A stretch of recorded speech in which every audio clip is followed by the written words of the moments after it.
Quiero que me acompañes a leer un verso en el cual quiero comenzar. Viene en el libro de Juan, capítulo 3, versículo 22. Cuando lo tengan, me indican con un amén, por favor. El libro de Juan, capítulo 3, versículo 22. Juan, capítulo 3, versículo 22. Estaba estudiando un poco más a fondo el libro de Juan unos meses atrás, y hay algo muy interesante que el Señor ha inquietado bastante mi corazón, y es el mensaje el cual creo que Él quiere hablarte en esta mañana. Y vamos a leer de la siguiente manera: en el nombre del Padre, del Hijo y del Espíritu Santo. Dice así: Después de esto, vino Jesús con sus discípulos a la tierra de Judea, y estuvo allí con ellos y bautizaba. Y Juan bautizaba también en Enón, junto a Salim, porque había allí muchas aguas, y venían y eran bautizados. En el versículo 25 sigue diciendo: Entonces hubo una discusión entre los discípulos de Juan y los judíos acerca de la purificación. Vamos a orar. Señor Jesús, en esta mañana te damos gracias. Queremos pedirte que hables a nuestras vidas, que nos enseñes un poco más de ti, Padre, y que nos ayudes a caminar hacia la estatura del varón perfecto que eres tú, Cristo. Enséñanos a ser más como tú, a parecernos más a ti y a poder caminar contigo. Te damos gracias en el nombre de Cristo Jesús, y todos decimos amén. Pueden tomar su lugar, por favor. El versículo el cual quiero partir y quiero enseñarte en esta mañana es el versículo 25. Y quiero que me lo puedes proyectar nuevamente. Básicamente dice lo siguiente: Entonces surgió una discusión entre los discípulos de Juan y un judío acerca de los rituales de purificación. Quiero dar un contexto de lo que estaba pasando en este punto de la historia. En este momento Jesús ya había sido bautizado, había recibido al Espíritu Santo, ya tenía un par de discípulos con él, y se encontraba él y sus discípulos bautizando a algunas personas. Al mismo tiempo también Juan el Bautista bautizaba, y Juan tenía diferentes discípulos que le seguían. Amén.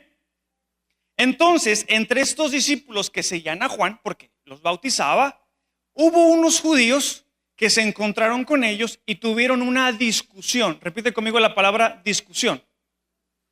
Y el tema que estaban discutiendo era sobre los rituales de purificación. Yo sé que no se habla mucho de esto, pero quiero explicarlo un poquito más. Estuve estudiando un poquito más a fondo el tema y quiero contarte que estos judíos tenían diferentes rituales para la purificación, y el bautismo se parecía mucho a uno de los que ellos practicaban. Por ejemplo, ellos tenían de al menos unos 4 tipos de rituales de purificación, el pueblo judío, y hasta la fecha los mantienen, que eran muy importantes. Por ejemplo, los lavados de manos, de cuerpo, o tenían que pasar por un proceso de lavamiento cuando tocaban algo impuro, cuando tomaban algún enfermo, o cuando tocaban cosas que eran inmundas de acuerdo al Antiguo Testamento. Ellos tenían que purificarse en un lavamiento, en este caso de manos o de cosas.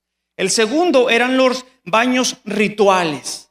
Este tipo de ceremonias de purificación básicamente eran hechas por las personas cuando acababan de convertirse unos al judaísmo, o también los sacerdotes cuando iban a dirigir un culto.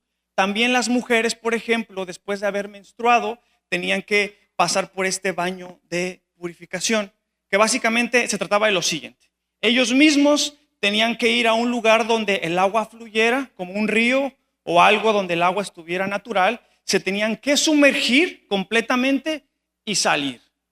Y eso lo hacían constantemente. ¿Para qué? Para purificar su vida, para purificarse su cuerpo, para purificarse y sentirse que estaban limpios. ¿Me están siguiendo hasta aquí? Eso estaban haciendo los judíos. También tenían otros que era para purificación de objetos. Por ejemplo, esos purificaban todo, mis hermanos, todo.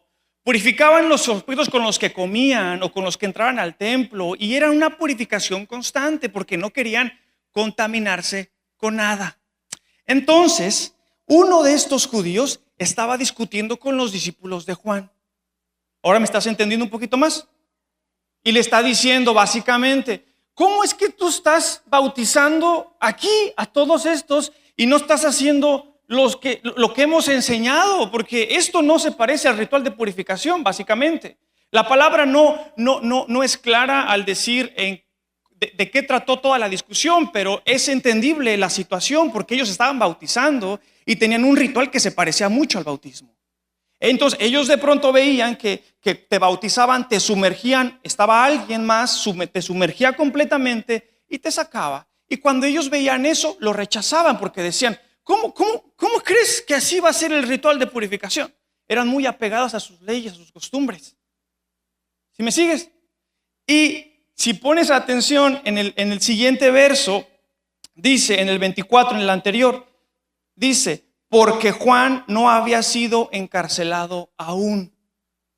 Es decir, que todas estas cosas hacían enojar al pueblo judío, a los maestros de la ley, a los líderes religiosos, y por eso querían encarcelar a Juan.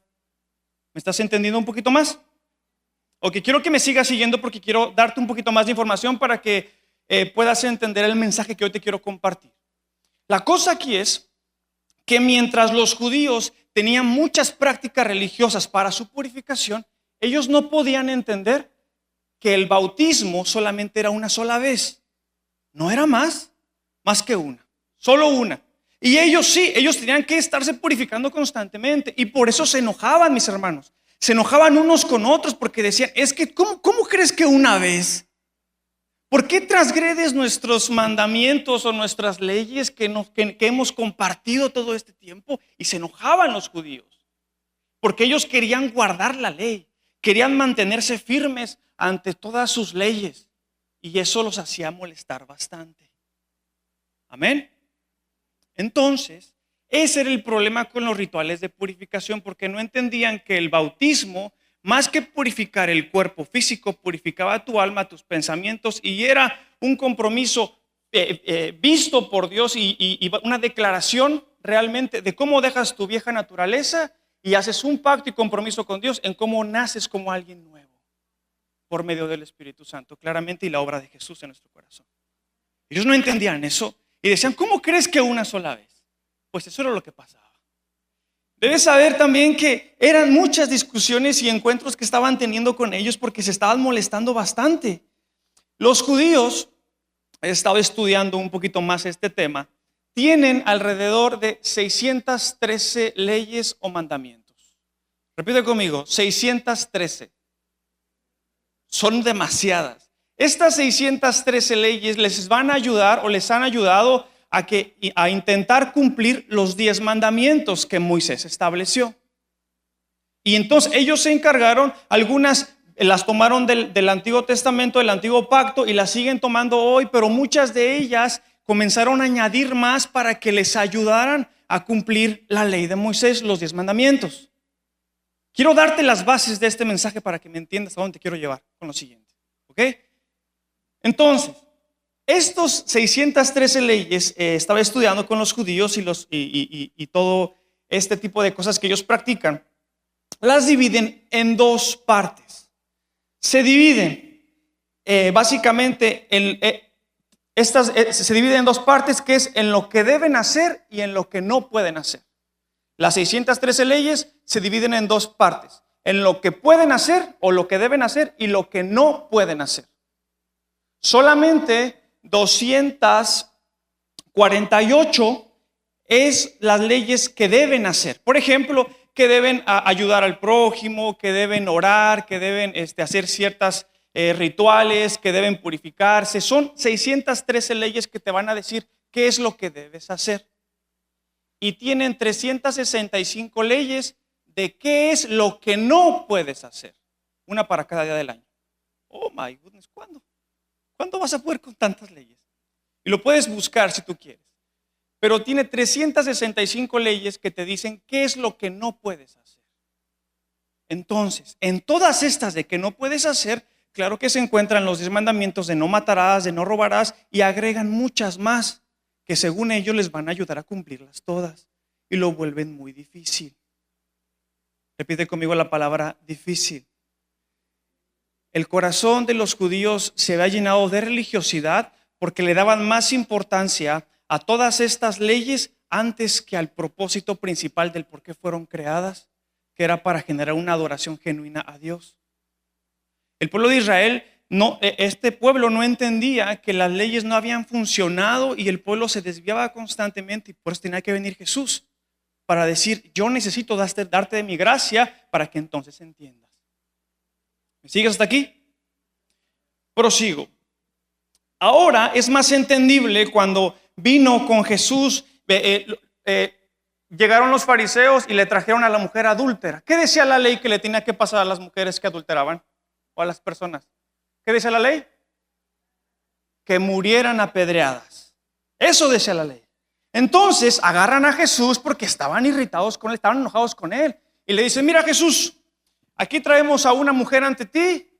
¿Qué dice la ley? ¿Qué tenemos que hacer con ella? Ellos querían cumplir la ley, mis hermanos. Querían hacer todo lo que decía al pie de la letra.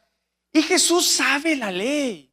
Jesús sabía lo que eran las consecuencias de este pecado. O sea, esto no era nuevo para Jesús. Jesús era un judío, había crecido con todo esto y él lo sabía perfectamente.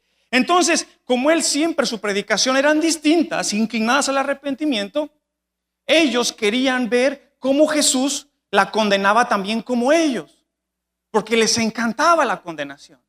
Entonces llegan con Jesús, con la mujer adúltera y le dicen, Jesús, acabamos de sorprender a esta mujer en adulterio. ¿Qué dice la ley? Que la que se muera apedreada. Y Jesús ve a la mujer.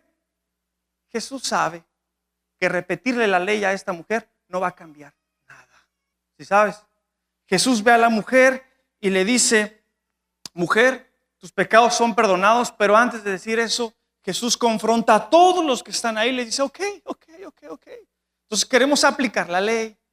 Entonces quiero que aviente la piedra, quiero que aviente la piedra el que esté libre de pecado. El primerito. El que esté libre de pecado, que aviente la primera piedra. Porque esta mujer ha pecado, pero todos hemos pecado también. Si pudiéramos bajarlo a estos tiempos, quizá no señalamos a la gente para que se muera, pero sí los agarramos a bibliazos y les aventamos la Biblia. ¿Por qué? Porque eso es lo que la Biblia dice. ¿Me sigues hasta aquí? Jesús se podrá parar en esta situación y decir, ok, mis hermanos, el que esté libre de pecado, que aviente la primera Biblia. ¿Por qué? Porque nos queremos portar los jueces muchas de las veces. Y nos admiramos del prójimo solamente porque pecamos de una forma diferente y no nos hemos dado cuenta que la religiosidad se ha metido en nuestro corazón en un momento. Y no estoy diciendo que no exhortemos o que no confrontemos al prójimo, pero hay una gran diferencia entre exhortar con amor y autocondenar al prójimo. Lo que los judíos querían hacer era que Jesús la condenara y Jesús sabía que eso no iba a cambiar nada. Eso no iba a hacer ningún cambio genuino en su vida. Y Jesús ve a la mujer y le dice, vete y no ¿qué? No peques más. Y le dio la salida del arrepentimiento. Y eso irritaba a la gente. Y lo seguía enojando, y lo seguía enojando, y lo seguía enojando. Y por eso, mis hermanos, llevaron a Jesús a la cruz y también mataron a Juan el Bautista, porque los irritaba y los enojaba que ellos estaban enseñando cosas y que no estaban condenando a la gente como todos ellos. Amén. Pero igual y digamos, eso pasaba en el Antiguo Testamento, en ese tiempo. Tristemente, a veces la religiosidad se puede meter en nuestro corazón y es tan simple, tan fácil, tan sencillo señalar al de enfrente solo porque peca de una forma diferente a mí. Y es triste que a veces entre nosotros nos cerramos la puerta de la iglesia porque decimos, tú no puedes venir aquí. Y no entendemos que la iglesia no es de santos, sino de pecadores. Y esos son los por los que Jesús tuvo que venir, no por los santos. ¿Sí me estás siguiendo hasta aquí? En otro punto de la historia, quiero seguir dándote más ejemplos para que entiendas a dónde te quiero llevar en esta mañana. En otro momento de la historia, Jesús se encontraba con sus discípulos, pasando tiempo con ellos, sanando enfermos y demás cosas. Entonces, los fariseos, los maestros de la ley, toman a Jesús y les dice, Jesús, te hemos visto. ¿Por qué no te lavas las manos cuando comes? Ahora entendemos más ese verso. ¿A qué se refería? A un ritual de purificación. Porque ellos tenían también rituales para lavarse las manos. Entonces cuando ven a Jesús, le dice, Jesús, no hemos visto que te lave las manos porque andas sanes enfermos. Y hasta les escupes y les pones aquí el lodito y los sanas. Y luego los tomas y toma tu lecho y vete. Te hemos visto, Jesús. ¿Por qué? ¿Por qué no te lavas las manos? Y Jesús se molesta, mis hermanos, y se enoja nuevamente. Y conocemos la historia y Jesús le dice, no han entendido que contamina más lo que entra, contamina más lo que sale que lo que entra, contaminan más sus palabras que condenan al creyente, que condenan al prójimo, y no se dan cuenta que eso está llevando a todos a la perdición. Y se enojaron con Jesús nuevamente y le dicen, ¿por qué transgredes nuestras enseñanzas, lo que hemos enseñado todo este tiempo? Y quiero que me ayudes a leer, me voló la cabeza, mis hermanos, y quiero que me ayudes a leerlo. Viene en Mateo 15, versículo 9. En la versión NTV, si es que puedes elegirla, lo explica de una forma más clara. Mateo capítulo 15, versículo 9, la versión NTV, si es que la puedes encontrar. Si no, en la versión que la tengas, está bien. Mateo capítulo 15, versículo 9. Amén. Ok. En este pasaje acababan de señalar a Jesús y le comenzaban a decir que por qué transgredía los mandamientos, que las enseñanzas y todas las leyes, porque eran 613, mis hermanos, eran muchas. Ok, no eran poquitas, eran muchas leyes.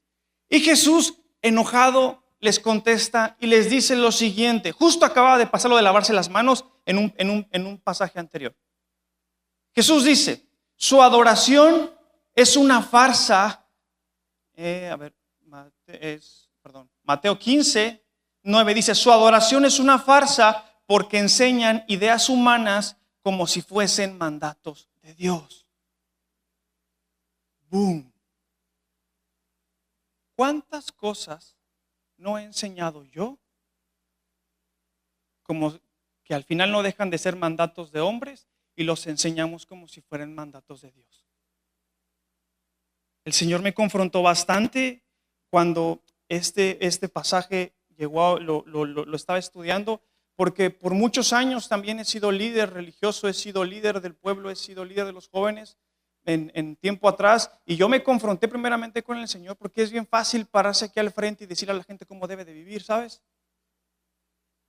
Es muy simple, es muy fácil, pero es una confrontación porque muchas veces metemos muchas ideas que ni siquiera tienen nada que ver con la Biblia, con lo que enseñan las Escrituras, y los enseñamos como si fuesen mandatos de Dios. Y eso es lo que pasaba con Jesús. Les estaban diciendo, están enseñando muchas cosas que no tienen nada que ver con lo importante. No tienen nada que ver con lo realmente que interesa. Entonces, hay diferentes doctrinas o enseñanzas que lo único que van a hacer es alejar al creyente y apartarlo de la gracia. Porque nos aferramos a querer enseñar nuestras ideas humanas de cómo creemos que se debería de vivir a los demás. Y olvidamos la sana doctrina. Porque ese es otro tema. Porque podríamos decir, recuerden que dije que era una conversación incómoda, muchachos, mis hermanos. Podríamos decir que en este tiempo, en este siglo, no se ha metido la religiosidad como en aquellos días, pero la realidad es que sí, mis hermanos. Tenemos que examinarnos en nuestro corazón, qué hemos dejado meter en nuestro corazón que no nos van a dejar seguir a Jesús. La religiosidad se ha metido tanto en nuestros corazones que entonces creemos que el amor de Dios depende por lo que yo haga o no haga. Por ejemplo, si un día no leí la Biblia o no oré, es fácil pensar y decir, Dios no está conmigo hoy. ¿Alguien lo ha llegado a sentir o nada más yo? No deja de ser una falsa religiosidad porque Dios dio por ti Dios dio por ti todo antes de que tú conocieras la Biblia y oraras. No te puede amar menos. Pero a veces la religiosidad nos hace creer que si hacemos muchas cosas, eso nos va a acercar a Cristo. Por ejemplo, es triste, últimamente he rodeado la ciudad por el trabajo y he pasado por algunas calles y en México no se ve tanto y aquí me llegó fue como un choque en mi mente y se me hizo muy triste que literalmente en cada esquina muchas veces hay una iglesia diferente. Y podríamos decir, estamos compartiendo, eso es bueno, estamos predicando de Jesús, eso es bueno. Y sí, eso es muy bueno, pero es triste porque muchas de esas iglesias solamente se han dividido unas con otras y generan sus propias ideas porque al final son doctrinas de hombres los que nos separan unos con los otros. Seamos honestos, si vamos con los presbiterianos, ellos dirán que tienen la sana doctrina. Si vamos con los bautistas, dirán que también ellos la tienen, que tienen la buena. Si vamos con los ortodoxos, con los luteranos, con los reformados, si vamos con otra denominación, dirán que tienen la buena. Si te preguntan a ti que venimos del movimiento pentecostal, ¿qué decimos? Que somos la buena. Entonces, ¿cuál es la buena? ¿Qué es entonces la sana doctrina? Entonces, si Jesús viniera, ¿a qué iglesia va? ¿Sí me está siguiendo hasta aquí? Quiero que entendamos que nos hemos desviado de la verdadera sana doctrina que es Cristo. Porque entonces los judíos y los líderes religiosos querían enseñar las reglas y las normas que les iban a ayudar a cumplir la ley. Y era bueno, mis hermanos, eran buenas intenciones, eran buenas las ideas. Por ejemplo, los hombres no pueden caminar viendo hacia arriba para no pecar y no tener malos pensamientos si va una mujer enfrente. Entonces tienen que caminar así hacia abajo. Eso es una buena intención, ¿sí me está siguiendo? Pero no es el objetivo. Entonces hay tantas ideas que tienen muy buenas intenciones, pero lo único que van a hacer es alejar más al creyente. Y no hemos entendido que lo que realmente nos va a salvar no es todo lo que hacemos, sino a quien tenemos aquí adentro en el corazón, que es Cristo. Tenemos que entender que la religiosidad se ha metido en este tiempo en nuestras iglesias y en nuestros corazones de una manera que es muy sutil. Es muy delicado y ni siquiera nos damos cuenta, mis amigos, mis hermanos, no nos damos cuenta de esto. Es fácil señalar al de al lado porque peca diferente a mí y decimos es que tienes que arrepentirte. Come on, bro. Dicen aquí. ¿Cómo crees? ¿De veras? ¿Nos vamos a preocupar más por si me puse pantalón o si me puse falda o si traigo los pelos parados? ¿En serio? De verdad, no estoy diciendo que no sean buenas enseñanzas, estoy diciendo que no es el objetivo. Ellos hablaban de los rituales de purificación, pero no entendían que lo que Jesús quería purificar era el alma, era el espíritu, el entendimiento, era reformar su vida. Lo que ellos hacían era bueno, era bueno sus leyes y sus cosas, pero no estaban entendiendo el objetivo y solamente se volvía una religiosidad que los condenaba a todos. Entonces vemos aquí a alguien que va a una fiesta y decimos, pecador, estás mal. Come on, bro, ¿en serio? ¿De verdad? ¿De verdad vamos a señalar al prójimo solo porque hace algo diferente? Vemos al que tiene una desviación sexual diferente, lo señalamos y lo condenamos, arrepíntete, pecador. ¿De verdad, hermanos? ¿De verdad? ¿Tú crees que Jesús tomaría condene y condene si no lo hizo en su tiempo? ¿Por qué nosotros nos la pasamos condenando al prójimo y diciendo es que tú no tienes la sana doctrina, es que tú no has entendido, es que tú pecas, es que tú haces lo otro, es que tú escuchas música secular, es que tú haces esto, es que tú haces lo otro? Y no me malentiendan, mis hermanos, no estoy enseñando cosas que no.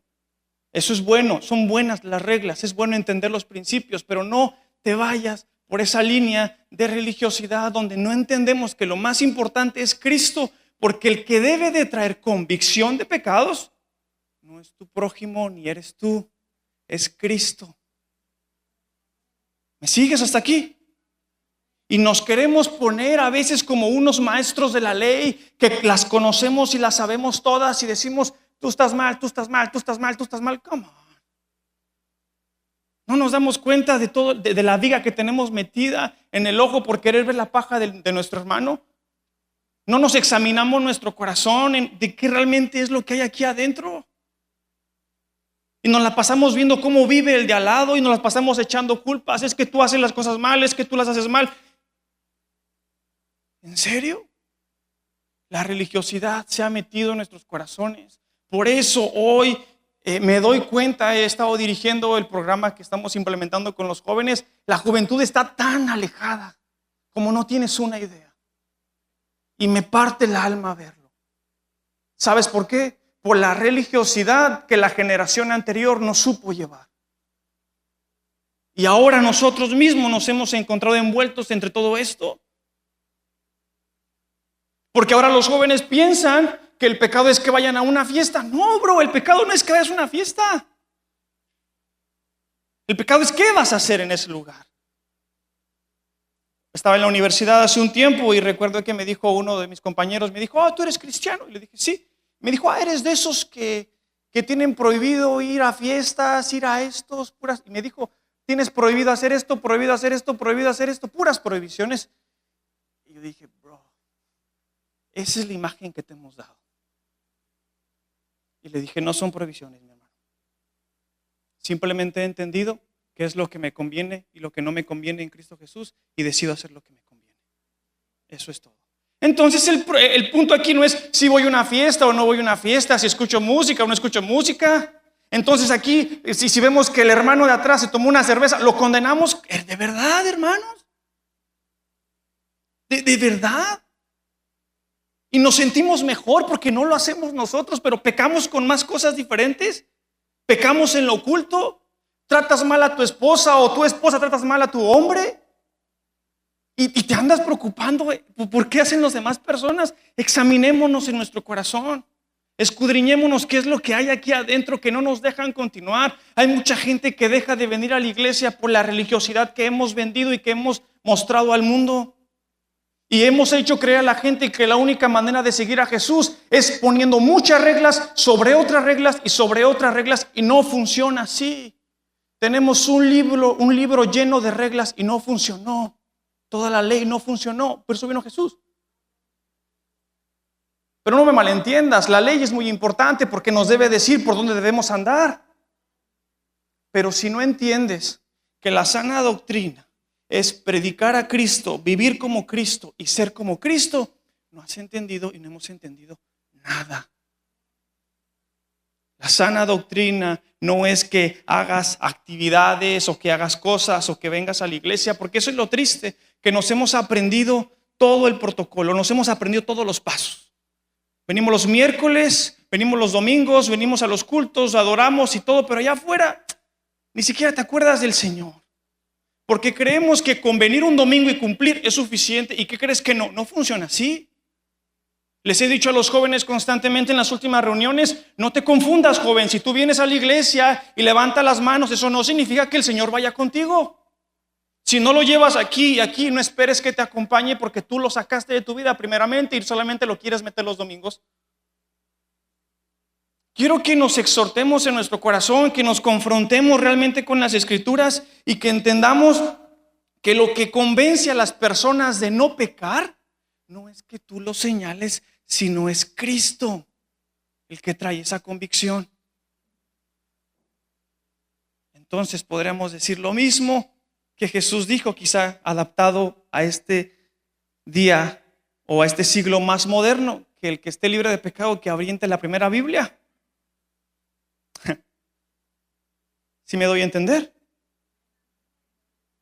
En un grupo de estudio que estaba teniendo con unos muchachos jóvenes allí en México, hubo uno que habló conmigo, desarrollamos una confianza entre todos los jóvenes que asistían ahí conmigo, y hubo uno en una tarde que me dijo, Daniel, ¿puedo hablar contigo? Necesito contarte algo. Y yo le dije, sí, claro, vamos. Salimos, terminamos la reunión, platiqué con él y lo empiezo a escuchar hablar. Y yo dije, oh my goodness, ya sé por dónde va esta conversación. Le dije, Señor, no sé qué le voy a decir. Necesito que tú tomes control, que pongas en mi sabiduría, entendimiento, porque no sé qué decirle. Honestamente, humanamente, no sé qué decirle, pero tú toma el control. Y lo escuché hablar. Y me dice, él era un muchacho, tenía unos 14 años, 15 años, y me dice, comenzó a llorar. Me dice, estoy teniendo una lucha en mis pensamientos y creo que tengo una identidad diferente. Entonces yo ya tuve relaciones con otro niño de la escuela y me siento muy mal porque sé lo que la Biblia dice, no puedo hablarlo con mis papás y todo el problema está en mi cabeza, en mi mente y no sé qué voy a hacer. Yo quiero no sentir lo que siento y lo siento. Yo conozco, yo oro ahí y no puedo. No, si mi papá supiera, si mi mamá supiera, si en la iglesia supieran. No estoy bien, me dice, y quiero contarte esto porque no sé qué hacer. Tengo una desviación sexual en mi corazón y siento atracción por otro hombre, no sé qué hacer. en ese momento yo supe, y el Señor me mostró en ese momento, me hizo entender que darle la condenación que estamos tan acostumbrados a dar no iba a cambiar nada en su vida. Decirle que la palabra o que la Biblia lo condenaba no iba a cambiar nada, mis hermanos. Nada. Solamente lo iba a hacer sentir más culpable y se iba a alejar más de Dios, porque eso hace la religiosidad. En lugar de acercarte, te aleja. Y lo único que le dije, Señor, en ese momento mientras estaba hablando, yo estaba orando en mi mente, yo le dije, Señor, la verdad eso está muy complicado. No sé qué hacer, no sé qué decirle. No me he encontrado con una situación semejante. Y recuerdo que entonces mis palabras comenzaron a salir. Y la verdad, hoy soy claro, yo no sé de dónde dije esas cosas y creo que el Señor pudo tomar el control en ese momento. Y lo único que dije fue lo siguiente. ¿Qué voces estás escuchando en tu mente? ¿A qué le estás prestando más atención? ¿Y quién te está diciendo quién eres? Porque si tú prestas atención al mundo, el mundo te va a querer decir quién eres. El mundo te va a querer hacer lo que el mundo hace y vas a querer encontrarte en el mundo y vas a querer encontrar tu identidad. Le dije, el problema no está en lo que haces, sino en quién eres. Si tú no tienes una identidad en Cristo, entonces tendrás un desorden aquí y aquí. Tú conoces la ley, conoces los mandamientos, pero no está de más que yo te los diga. Lo importante que tienes que hacer es encontrarte con Jesús y que Él te diga quién eres. Amén. Él tiene que decirte a ti quién eres. Tú sabes lo que cualquiera te podría decir, que vayas, pidas perdón y parece ya iglesia tradicional y tres padres. Ve y ora y dile al Señor. No, yo le dije, necesitas entrar en la presencia con el Señor, ser honesto con el Señor y decirle, Señor, tengo esto en mi mente, dime quién soy. Dime quién soy. Y pareciera que todos estos casos muchas de las veces señalamos a la gente y eso no es lo que Jesús haría, mis hermanos. Le dije, necesitas un tiempo a solas con la presencia y yo voy a estar ahí contigo. Yo voy a estar contigo peleando esa batalla y yo voy a encargarme de ayudarte todo el tiempo que yo pueda y te voy a acompañar en esto y voy a estar pendiente de ti. Cuando te lleguen pensamientos diferentes a tu mente, escríbeme y yo voy a estar contigo y te voy a ayudar porque somos un equipo, porque somos hermanos, porque somos prójimos y porque yo veo por ti y tú vas a ver por mí y juntos vamos a poder salir de esta. ¿Sí me estás siguiendo? Tienes que pasar tiempo en la presencia y el Señor te tiene que revelar quién eres. Y solamente Él te hará entender tu verdadera naturaleza y la esencia y lo especial que eres. Pasó el tiempo y me tuve que venir para México. Me escribió en los últimos días y me dijo, Daniel, estoy muy contento, muchas gracias por ayudarme. El Señor ha hablado mucho a mi vida y me da mucho gusto hoy. Luego ando navegando en el TikTok y me lo encuentro ahí compartiendo la palabra, explicando versos de la Biblia, diciendo cómo Dios ha cambiado su vida. Y la verdad es que se me salen las lágrimas, mis hermanos, cómo poder ver cómo el camino de la gracia siempre va a orillar al arrepentimiento al creyente. Un aplauso para el Señor, por favor.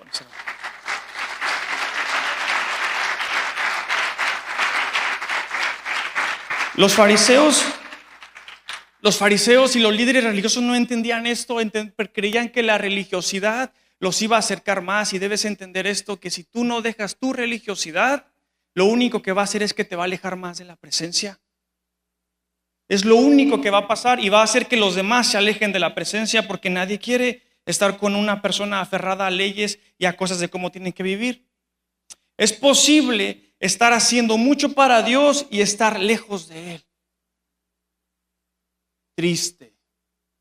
Es posible estar haciendo mucho para Dios y estar lejos de Él. Eso hacían los líderes religiosos. A veces señalamos al fariseo y decimos, no, es que aquellos tiempos, nosotros, mis hermanos, nosotros somos esos líderes muchas veces. Que nos aprendemos todo, venimos aquí, cantamos, levantamos las manos, aprendemos cómo funciona y creemos que el hacer muchas cosas nos va a acercar a Dios. Y no funciona así. Estamos más alejados que nada. Jesús se paró con ellos y les dijo, este pueblo de labios me honra, pero su corazón está completamente alejado de mí. Y ese es el problema que se ha metido en este tiempo. ¿Hace cuánto fue la última vez que pasaste un buen tiempo en la presencia con Dios? La verdad. No que no ores por los alimentos o que no ores por tu familia, no. Un tiempo de calidad con Dios. ¿Hace cuánto fue? ¿Sabías que las oraciones más honestas siempre son en los hospitales? Triste. Solamente necesidad. Algún día le dije al Señor, Señor, qué triste que solo te busco cuando estoy mal o cuando tengo un problema y yo no me gustaría que eso siguiera pasando. Y lo mismo que te digo a ti, no podemos buscar al Señor solo cuando estamos mal y todo va bien. La religiosidad te va a hacer creer que tu vida está todo bien. ¿Sí sabes? Quiero ir terminando este mensaje. Quiero que me acompañes a leer rápidamente el libro de Apocalipsis 2, capítulo 2, del 3 al 4.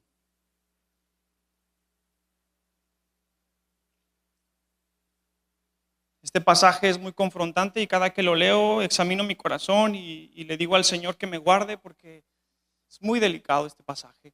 Cuando lo tengas, dices amén, por favor. Dice de la siguiente manera, es un mensaje a la iglesia, es uno de los 7 mensajes a las iglesias y este mensaje es para la iglesia de Éfeso y dice la siguiente cosa.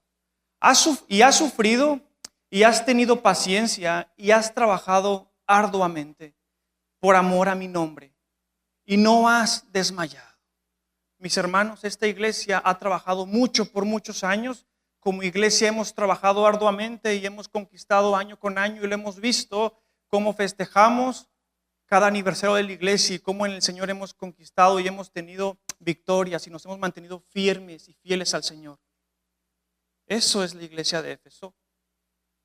Y el siguiente pasaje en el versículo 4 dice, pero tengo una cosa contra ti, que has dejado tu primer amor. El problema no era la falta de actividad en esta iglesia o lo que hacía o no hacía. El problema era que se estaban centrando más en cosas activas por hacer y estaban olvidando que no era de actividades lo que te acercaba al Señor, sino era de una relación genuina con su presencia. ¿Hace cuánto fue la última vez que pasaste un buen tiempo a solas en la presencia, mis hermanos? ¿Cuándo fue la última vez que hablaste con el Señor y le dijiste realmente cómo estaba tu corazón y cómo estabas? Porque para señalar al prójimo somos muy buenos. Señalamos al de que es diferente, porque peca diferente, porque viste diferente, porque habla diferente, porque no se parece a ti, porque no vive tu sana doctrina, porque no hace como tú. Y no pasamos tiempo en la presencia, entonces no estamos muy diferentes. La iglesia de Éfeso, ese era el problema que tenía. El problema era que estaban enfocados más en la forma y no en la esencia de lo que realmente era importante. El corazón de ellos se había enfriado y la pasión no era la misma. ¿Cuándo fue la última vez que realmente serviste al Señor con todo tu corazón? Le dijiste, Señor, quiero entregarlo todo por ti, para ti.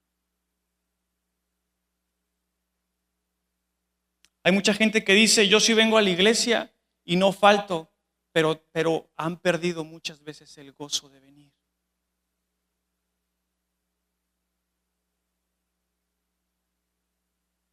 Los miércoles, por ejemplo, procuro venir, a veces es complicado por la semana, y yo sé que muchos lo comprenden también, pero ¿qué hay de aquellos de los que sí pueden y no quieren? ¿Qué hay de aquellos de los que preferimos no venir un domingo por quedarnos en la casa? No hemos dejado de hacer muchas cosas que son buenas, pero hemos perdido el gozo del por qué las estábamos haciendo, mis hermanos.